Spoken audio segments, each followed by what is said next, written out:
ரபுன்சல். ஒரு காலத்தில் ஒரு அழகான கிராமத்தில் ஒரு மனிதன் தனது அன்பான மனைவியுடன் மகிழ்ச்சியாக வாழ்ந்து வந்தான். அவர்கள் இருவரும் விரைவில் ஒரு அழகான குழந்தையை எதிர்பார்த்து கொண்டிருந்தார்கள். அந்த எதிர்பார்ப்பு அவர்களது வாழ்க்கையில் புதிய சந்தோஷத்தை கொண்டு வந்தது. அவர்களது வீட்டின் முன்பாக ஒரு மிகப்பெரிய பிரம்மாண்டமான மாளிகை இருந்தது. அந்த மாளிகையின் தோட்டத்தில் பசுமையாகவும் புதிதாகவும் ரபுன்சல் கீரைகள் வளர்ந்து வந்தன. ஆனால் அந்த மாளிகை ஒரு கொடிய மந்திரவாதியான கோதல் என்பவளுக்குச் சொந்தமானது என்பதால் யாரும் அந்த இடத்திற்குச் செல்ல துணியவில்லை. ஒரு நாள் காலை அந்த பெண் மிகவும் பலவீனமாகவும் பதற்றமாகவும் உணர்ந்தாள். அவளுக்கு எதையும் சாப்பிட மனம் வரவில்லை. சிறிது காற்று வாங்குவதற்காக அவள் பால்கனிக்குச் சென்றாள். அங்கே விளையாடிக் கொண்டிருந்த குழந்தைகளை பார்த்து அவள் புன்னகைத்தாள். அப்போது அவளது பார்வை திடீரென அந்த மாளிகையின் தோட்டத்திலிருந்த பசுமையான ரபுன்சல் கீரைகளை நோக்கிச் சென்றது. அன்பே, அந்த ரபுன்சல் கீரைகள் எவ்ளோ அழகா இருக்கு, அவங்கள சாலடா சாப்பிட ஆசையா இருக்கு என்று அவள் சொன்னாள். இதைக் கேட்ட கணவன் அதிர்ந்து போனான்.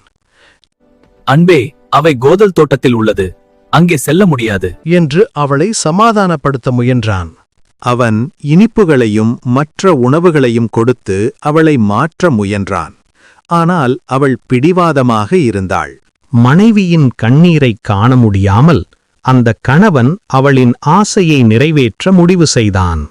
அவன் கோதலை நேரில் சந்தித்து சில ரபுன்சல் கீரைகளை தருமாறு கேட்டான். ஆனால் கோதல் கொடூரமாக மறுத்தாள். தயவு செய்து கருணை காட்டுங்கள். கருணையா? என் தோட்டத்தில் அதுக்கு பங்கில்ல, இங்கிருந்து போ. மனைவியின் நிலையை நினைத்து அவன் இரவில் மறைந்து மாளிகைக்குள் புகுந்தான். அவசரமாக ரபுன்சல் கீரைகளை பறித்தான். அந்த கீரைகளால் அவனது மனைவி ஒரு சாலட் செய்து மன நிறைவுடன் சாப்பிட்டாள். சாப்பிட்டுக் கொண்டிருந்த வேளையில் கோதல் அறைக்குள் நுழைந்தாள். குளிர்ந்த குரலில் அவள் சொன்னாள், என்னோட கீரைய சாப்பிட்டதுக்கான தண்டனை உன் குழந்தைய எனக்கு தரணும். இல்லை, அது முடியாது. தரவில்லை என்றால் விளைவுகள் பெருசா இருக்கும். அந்த ஒரு கொடூரமான வார்த்தை அவர்களது சந்தோஷத்தை ஒரே நொடியில் நொறுக்கியது. நாட்கள் கடந்தன. அந்த வீட்டில் ஒரு அழகிய குழந்தை பிறந்தது. அந்த இரவில் குழந்தையுடன் பெற்றோர் கிராமத்தை விட்டு வெளியேறினர். எதிர்பாராதபடி கோதல் அவர்களின் வழியை மறித்தாள். அவர்கள் நடுங்கி தப்ப முடியாத நிலையை உணர்ந்தனர். கோதல் குழந்தையை கட்டி அணைத்து இருளுக்குள் நகர்ந்தாள். அவர்களின் இதயம் அந்த நொடியே நொறிந்து நின்றது. என் குழந்தை, உன் பெயர் ரபுன்சல். அந்த குழந்தை ரபுன்சல் என்ற பெயரை பெற்றுக்கொண்டு கோதலின் பராமரிப்பில் வளர ஆரம்பித்தாள். ஆண்டுகள் கடந்தன. அவள் உலகிலேயே மிக அழகான பெண்ணாக வளர்ந்தாள். அவளது நீண்ட தங்க நிற முடி அனைவரையும் வியக்க வைத்தது. கோதலின் வீட்டில் பழைய ஜாதுக்காரர் வந்து கோதலிடம் தன் டவரை பார்த்து கொள்ளுமாறு கூறினார். கோதல், நீ என் டவரை நன்றாக கவனிக்க வேண்டும். சரி தலைவா, நான் நன்றாக கவனிப்பேன். ஜாதுக்காரர் மாயம் செய்து கோதலையும் ரபுன்சலையும் உயர்ந்த டவருக்கு அழைத்துச் சென்றார். அந்த டவர் உயரமாக உலகத்திலிருந்து தனிமையாக நின்றது. அதில் கதவுகள் எதுவும் இல்லை. அங்கேயே ரபுன்சலின் புதிய வாழ்க்கை தொடங்கியது.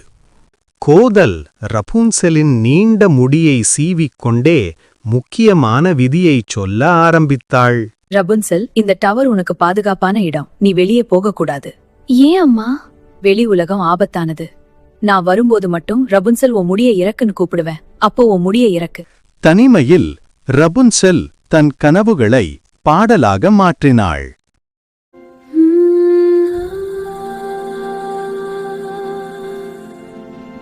காட்டில் பயணித்த இளவரசனுக்கு ஒரு இனிய பாடல் காற்றோடு வந்து அவன் காதில் விழுந்தது. அவன் நின்று சுற்றி பார்த்தான்.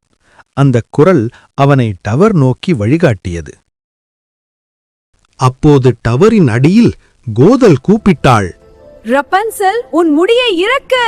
ரபுன்சல் தன் நீளமான தங்க முடியை மெதுவாக கீழே இறக்கினாள். அதை பிடித்து கோதல் கோபுரத்தை ஏறினாள். மரத்தின் பின்னால் மறைந்திருந்து இளவரசன் அனைத்தையும் அமைதியாக பார்த்து கொண்டிருந்தான். அடுத்த நாள் கோபுரத்தின் அடியில் இளவரசன் நின்றான். கோதலின் குரலைப் போலவே அவன் மென்மையாக கூப்பிட்டான், ரபன்சல், உன் முடியை இறக்கு.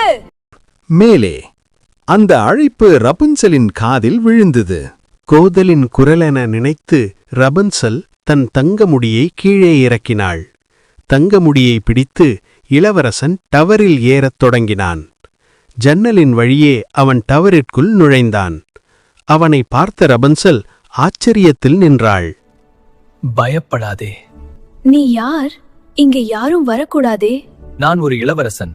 உன்னை பார்த்ததும் உன் குரலை கேட்டதும் உதவ வேண்டும் என தோன்றியது. ரபுன்சல் தனது வரலாறை கூறினாள். கோதல் என் பெற்றோரிடமிருந்து என்னை பிரித்து டவரில் வைத்தார். நான் உலகத்தை பார்க்க முடியவில்லை. இளவரசன் கவனமாக கேட்டுக்கொண்டு தைரியமாகச் சொன்னான், அச்சமில்லை, நான் உன்னை காப்பாற்றுகிறேன். அவர்கள் பேசிக் கொண்டிருந்ததை தூரத்திலிருந்து கோதல் அமைதியாக கவனித்தாள். அவளின் கண்களில் கோபமும் பழிவாங்கும் எண்ணமும் தெரிந்தது.